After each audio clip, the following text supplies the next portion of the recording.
अस्सलाम शेख साहब, इस साल 2022 में धान की फसल में जिंक की डेफिशिएंसी देखने को आ रही है। आम तौर पे हमने भी यहाँ पे रिफत फार्म में अपना जिंक की एप्लीकेशन की है और हमारे साथ के जो किसान भाइयों ने भी जिंक डाला है, लेकिन उसके बावजूद हमें जिंक की डेफिशिएंसी बड़े क्लियर नज़र आ रही है। इसकी क्या वजूहात हैं और ये क्यों हुई है?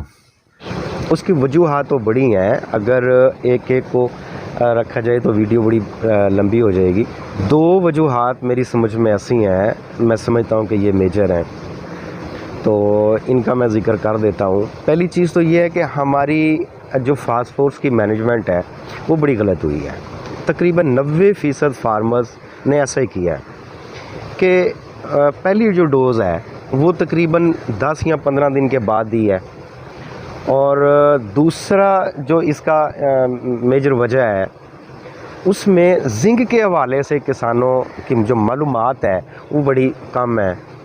उनको पता नहीं है कि जिंक फर्टिलाइज़र हम डालते किस लिए हैं, इसका सही वक्त कौन सा है और ये कितना डालना चाहिए, किस फॉर्म का डालना चाहिए। ये अपने अंदर बड़े सवालात रखते हैं। उसमें जो फास्फोर्स फर्टिलाइज़र है इसकी मैनेजमेंट के हवाले से अगर मैं बात करूं, देखिए मैंने पहले भी इस पर एक वीडियो की है कि आप ट्रांसप्लांट के पहले चंद दिनों में फास्फोर्स की डोज पूरी करें।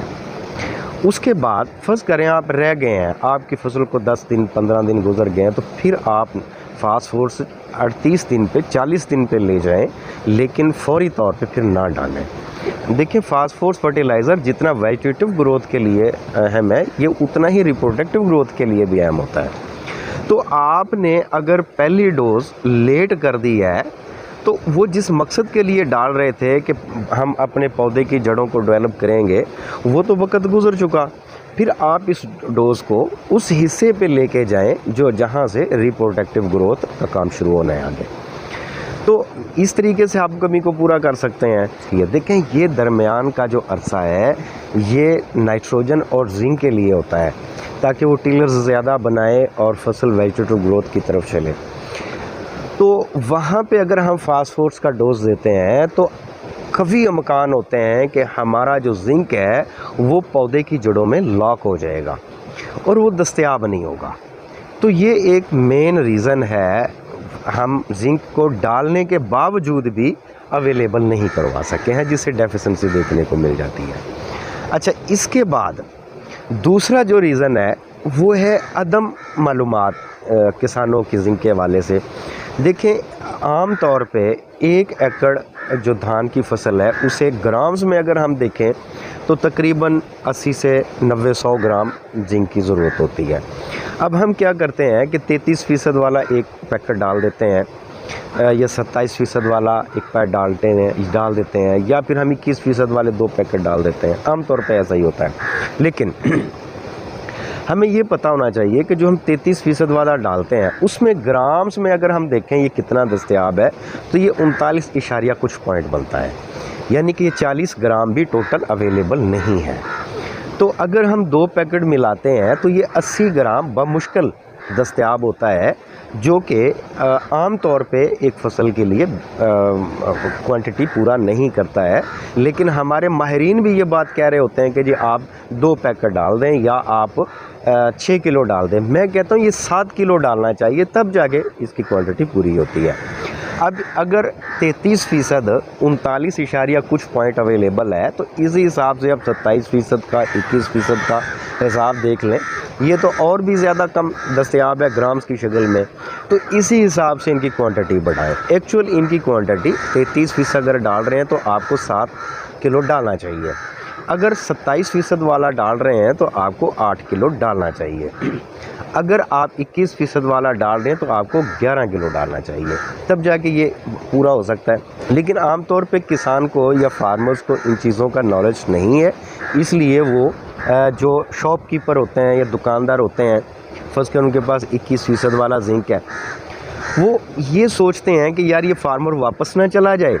वो कहते हैं जी काफ़ी हो जाएगा, बस ठीक है, ये बहुत ताकतवर है और ये जनाब आप डाल दें, तो वो बेचारा डाल देता है। अरशद साहब आपने बड़ा अच्छा एक्सप्लेन किया कि डेफिशिएंसी की क्यों हो रही है और इसका फास्फोरस का और टाइमिंग्स का क्या मसला है, हमें बखूबी समझ में आई। लेकिन इसमें मेरा आगे दो सवाल निकले हैं जी, कि एक तो हमने कम डाला जिंक, ठीक है, नंबर एक, और इसका क्या दो सवाल ये है कि क्या इसके बुरे असरात फसल पे अवेज़ा होंगे, और इसके साथ ही मेरा तीसरा सवाल भी आप ले लें, क्या इसका हम कोई रद्द-बदल या कोई इसको ज़िंक को ठीक करने के लिए कुछ हम एहतियाती तदबीर ले सकते हैं? देखें, अपनी जगह में बड़ा अहम सवाल है। फ़र्ज़ करें अब जैसा कि डेफिशिएंसी नज़र आ रही हैं और हम खर्च भी कर चुके हैं, क्या हमें मामलात यहीं पे छोड़ देने चाहिए? देखें, इनके बैड इफ़ेक्ट होंगे।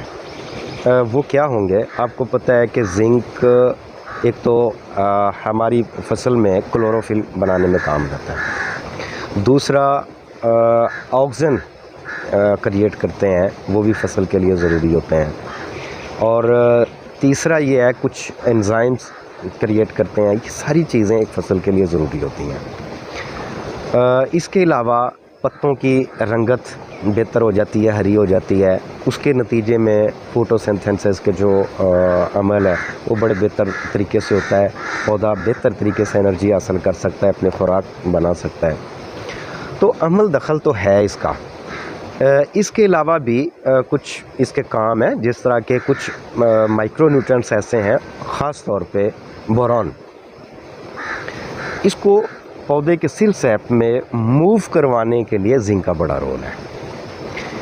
इसमें कोई शक नहीं है कि जिंक आप अवाइल स्टेज में डाल रहे हैं, इसके इफ़ेक्ट लास्ट में नज़र आते हैं। वो ऐसे है, आम तौर पे हमने देखा है कि हमारी मुंजरें खाली होती हैं अगर फिज़िकली फॉल्ट नहीं है। फिज़िकल फॉल्ट से मतलब आपकी फसल टूट ना गई हो, तने टूट ना गए हो, गिर ना गई हो, कुदरती आफात से बची हुई हो, नॉर्मल कंडीशन में अगर हो, और इस सूरत में अगर आपकी जो फसल के जो दाने हैं वो बारीक पड़ जाते हैं, जब खोल को हम खोल के देखते हैं तो उसमें दाने स्याह होते हैं और पोलिनेशन मुतासर रही होती है। इस तरह के इश्यूज़ के ऊपर बराह रास्त असर डालती है जिंक, क्योंकि अगर जिंक की कमी है तो ज़ाहिर बात है वो बोरान को भी मूव कम करवाएगी।